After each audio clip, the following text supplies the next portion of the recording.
Matayo essula ya 25 bagikuteyo ku TV. Yesu yabasurprisinga naye kirungi nti bino byayogera biribaawo nolwekyo tuli baddembo biyingiramu kati.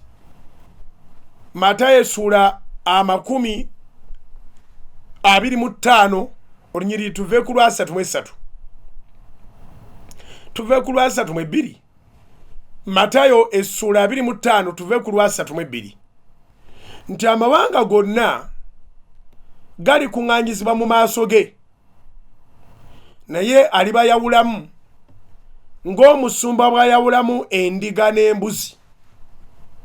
Olwa 33 endiga aliziteeka ku mukono gwe ogwa ddyo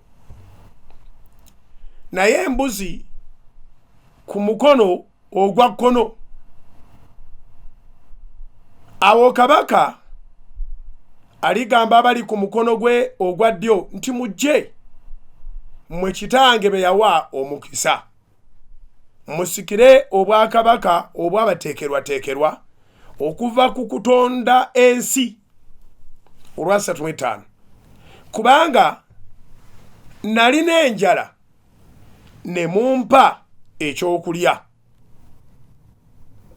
wangi kubanga nalina enjala ne mumpa ekyokulya.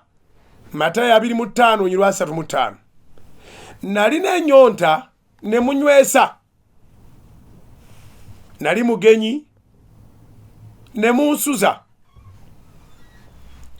nali bwereere ne munyambaza nali mulwadde ne munjijanjaba nali mulwadde ne munnambula. Brother kigambo ekiriwo kini nali mulwadde ne munnambula.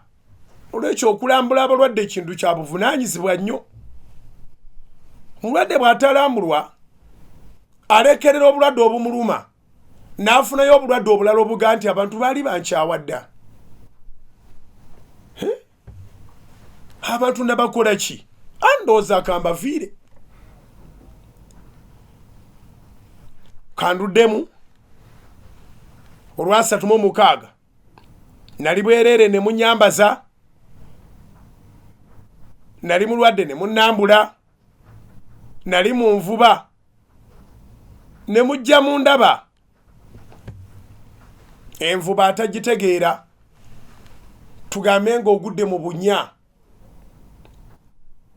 ekinnya tukigwamu emirundi mingi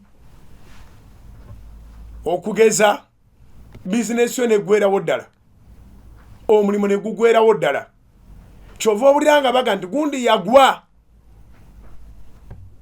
gundi kati yagwa. Si kya buvunanyizibwa okuddamu okumwesesezaako ng'akomyewo nga n'engeri gy'akomyewo tewagitegeera.